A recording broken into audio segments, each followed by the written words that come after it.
મિત્રો હું અત્યારે ખાટુ શ્યામનો પ્રસાદ ખાઈ રહ્યો છું, જે હું તમારી સાથે વેચવા માગું છું. એટલા માટે તમે ખાલી એકવાર મું આ કરો તો આ ઉભા આપું છું. એક જ મિનિટ ઉભા રહો. રેડી છો ને ખાવા માટે? બરાબર કરો. હવે ઓનલાઈનનો જમાનો થઈ ગયો છે. તમે ખાટુ શ્યામ તો નહીં ગયા હોય, હું નહોતો ગયો, મમ્મી ગયા હતા, પ્રસાદી લાવ્યા હતા. હું ખાતો હતો. મેં કીધું હવે એટલો સ્વાર્થી માણસ તો નથી હજી સુધી કે તમારી જોડે પ્રસાદી શેર ના કરું. મેં શેર કરી દે. આ તો મસ્ત લાગી ને? સાચું બોલશો? મસ્તી નહીં હો. અડધી વસ્તુમાં હું જરા પણ મસ્તી ચલાવતો નથી. આઈ એમ ઓન સિરિયસ મોડ. મજા આવી ને ખાવાની? બસ તો યાર, જીવનમાં ખુશીઓ વેચતા રહો. હું ભલે માનતો ના માનતો અલગ વાત છે, પ્રસાદી ખાવી પડે પહેલાં. પેટ છે યાર, પેટ થોડી એવું જોઈએ કંઈ પ્રસાદી ક્યાં છે. એને તો સ્વાદ જોઈએ, જીભને સ્વાદ જોઈએ, પેટને ભૂખ પૂરી હોવી જોઈએ. તો બોલો ખાટુ શ્યામ મહારાજની જય.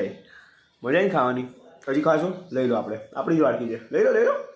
હા, હાથમાં આવી ગયું તો લઈ લો. જો આવું ઓનલાઈન સ્કેમ બહુ થાય. ઓનલાઈન પ્રસાદ આવી તો મોઢામાં જતું તો સારું હોય. એવું છે. થોડા સાવચેત રહેજો, થોડા ધાર્મિક રહેજો, અને વધુ પડતું સાવચેત રહેજો, જેથી તમારી લાઈફ સારી એમ જાય. ઓકે, બાકી મજામાં? બોલો.